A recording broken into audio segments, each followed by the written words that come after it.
මේව දෙයක් තියෙනවා. අපි මේ රටේ සාමාන්‍ය ප්‍රවේශියෝ. අපිට බොරු පොරොන්දු දුන්නේ. අර කණ්ඩ දෙන්නම්, අරක දෙන්නම්, ලක්ෂ 5කට වීල්ලක් දෙන්නම්. ආල් මිල අඩු කරන ආස මිලට බඩු මිල ගියා. ඒව ඔක්කොම මුන් බොරු කියලා මේ රට රවට්ටලා අපේ ජනතාවම විනාශ කරා. හරිද? අපි කියන්නේ අනුර කුමාර දිසානායක මහත්තයා කියන ඔයාගේ ගතිගුණ හොඳයි. ඔයා සාමාන්‍ය මිනිස්සු පොඩි මිනිස්සු දිහා බලන්න. ඔයාට එස්පේනවද කන එනවද කියලා අපි දන්නේ නැහැ. අපිට එස්පේනව කන එනවා. එහෙනම් අපිට කණ්ඩ නැහැ. අපේ ළමයි ඉස්කෝලේ යවන්න ඕන. කණ්ඩ පොන් තෙල් නැහැ. මේව කරන්නේ මොකද්ද? අපිට ආදායම දවසෙන් දවස අඩු වෙනවා. ඈ ඒව කරන්නේ නැතුව ඔයා නිකන් බොරු බයිලා ගාගෙන අන්තිමට ගෝඨාභය මහත්තයා කොයින් හරි නැගලා ගියා මේකේ ඒට පේන කනට පේන ඒක කියන මහින්ද රාජපක්ෂ මහත්තයා කරපු දේවල් තමයි මේ වල තියෙන්නේ. ඕගොල්ලෝ ලංකාවට පොල් පෙළේ ඔක්කොත් හිටපු මිනිස්සු හිටපු නැති මිනිස්සු. නමුත් ඕගොල්ලෝ කියපු බොරු වලට ඕගොල්ලෝ කටට නෙමෙයි ඔළුවට එන ගන්නවා. හරියට කරන්නකෝ. ඇත්ත වශයෙන්ම මේ පෙට්‍රල් පොලිමේ ගෑස් පොලිමේ අර රනිල් මහත්තයා රට අරගෙන ඔය ගෝල් පිස්සට ගිහලා බලන්න අයිනේ එම දවසම නැවෙනවා. දෙක් නැවක් එන්නේ නැහනේ. එයා ගත්ත ගම පෝරනවා ආවා වතු අර ආවා විව මිනිහා කොමරි මහත්තයා ඒක රනිල් මහත්තයා කරගෙන රට සාමාන්‍ය තත්ත්වයට අරන් ගියා.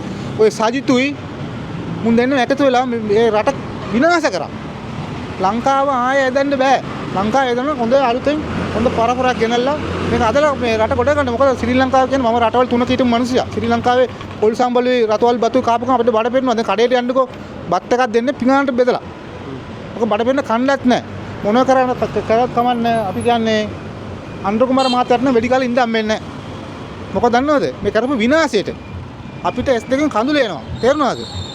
ඔයාත් දැන් මේ කල ඔයාට ඉතේ අමාරුද ඉන්නේ. අපිට හරි ඉතේ අමාරු තේරුණාද? නෑනේ මත අපිට කිසිම ආදායම් මාර්ගයක් නෑනේ. පාම්බාගේ පරිප්පෙක්කව 200 පොණ තේ එකක් බිව්වත් මෙහෙම දැන් බලන්න සිමිති 200 දැන් මේගොල්ලන් කියනවා දවස් 31කට තෙල් තියනවා කියලා. ඉතින් සිමිති දවස් 31කට 200 පොණේ සිමිති වැඩි වුණා. සීට් වැඩි වුණා. අපි ගෙයක් දොරක් හදන්නේ කොහොමද? අපේ ළමයි මේවා කරන්නේ කොහොමද? බේත් ටිකක් නේ ස්පීතාලට. ඒත් උන් පොලිමේ. මේ ඔක්කොම කරලා අපිට කියන්නේ මම නම් කියන්නේ දෙයියනේ කියලා ආය රනිල් මාතරම එන්න වෙයිද දන්නේ. යාම ආව තමයි ඔක කරේ ගෑරන්ටුව නැත්නම් අපිට මිනි පෙට්ටියක් ගන්න තේ ඉස්සර නම් මලකෙතර ගියත් මිනිස්සු මේ අත වදගෙන එනවා කන්නද දැන් මලකෙතට එනවා කණ්ඩා බලාගෙන එන්නේ. එහෙම තත්ත්වයක් උදාහරණ ලංකාව මේක සමාජික රටේ අපි බොරු කියන්න ඕන නැහැ. බොරු කියලා රට ගත්තා නම් ඕගොල්ලෝ කරන්න බැරි නම් ඕක කරන්න පුළුවන් මිනිස්සුන්ට දීලා යන්න.